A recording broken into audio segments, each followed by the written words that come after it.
Hi friends, welcome to RST Healthy Kitchen. For more videos, subscribe my channel.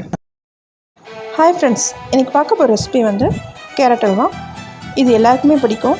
எங்கள் வீட்லேயும் எல்லாருக்குமே இது பிடிக்கும். இது ரொம்ப ஈஸியாகவும் டேஸ்ட்டாகவும் எப்படி செய்யலாம்னு சொல்லியிருக்கேன். ஸ்கிப் பண்ணாமல் பாருங்கள்.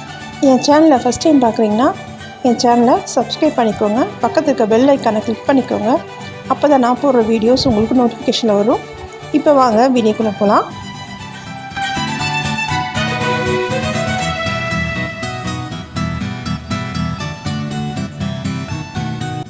இதுக்கு ஃபஸ்ட்டு நம்ம கேரட்டை துருவி எடுத்துக்கணும். நான் ஒரு 1/4 கிலோ கேரட் துருவி வச்சுருக்கேன்.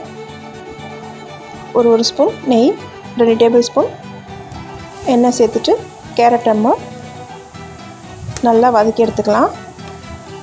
அதை எண்ணெயிலையும் சேர்த்து நல்லா வதக்கிக்கோங்க. நல்லா வதங்கி வரட்டும்.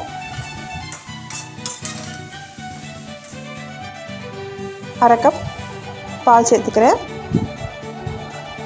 காய்ச்சின பால், காய்ச்சி ஆற வச்ச பால் எது வேணாலும் சேர்த்துக்கலாம்.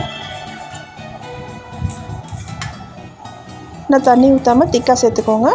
சேர்த்துட்டு இப்போ இதில் நம்ம வேக வைக்க போகிறோம். இது நல்லா வெந்து வரட்டும். நம்ம குக்கர்லேயும் போடலாம், ஆனால் குக்கரில் செய்யும் போது டேஸ்ட்டு வேறு மாதிரி இருக்கும். இது மாதிரி நம்ம வேக வச்சு செஞ்சோன்னா டேஸ்ட்டு நல்லாயிருக்கும். அதனால் இது மாதிரி ட்ரை பண்ணி பாருங்கள்.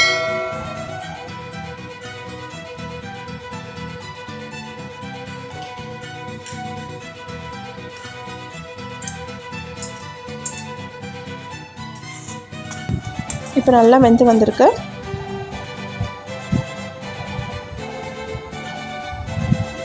இந்த சமயத்தில் நான் அரை கப் சர்க்கரை சேர்த்துக்கிறேன். எனக்கு கேரட் வந்து 2 கப் வந்துச்சு.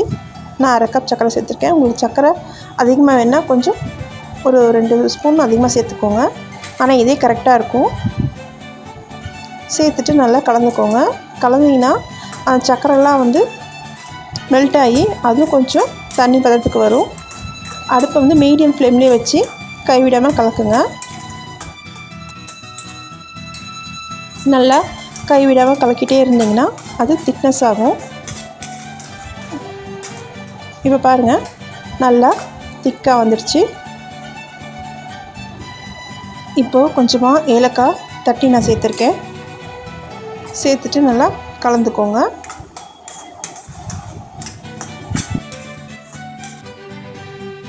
நம்ம முந்திரியை வறுத்து சேர்த்துக்கலாம். கொஞ்சமாக எண்ணெய் இல்லைன்னா நெய் சேர்த்து முந்திரியமாக வறுத்து எடுத்துக்கலாம். இப்போ நல்லா வறுபட்டுடுச்சு. இப்போ நான் அதில் சேர்த்துக்கிறேன். சேர்த்துட்டு கலந்துட்டிங்கன்னா நமக்கு சுவையான கேரட் அல்வா ரெடி ஆகிடும்.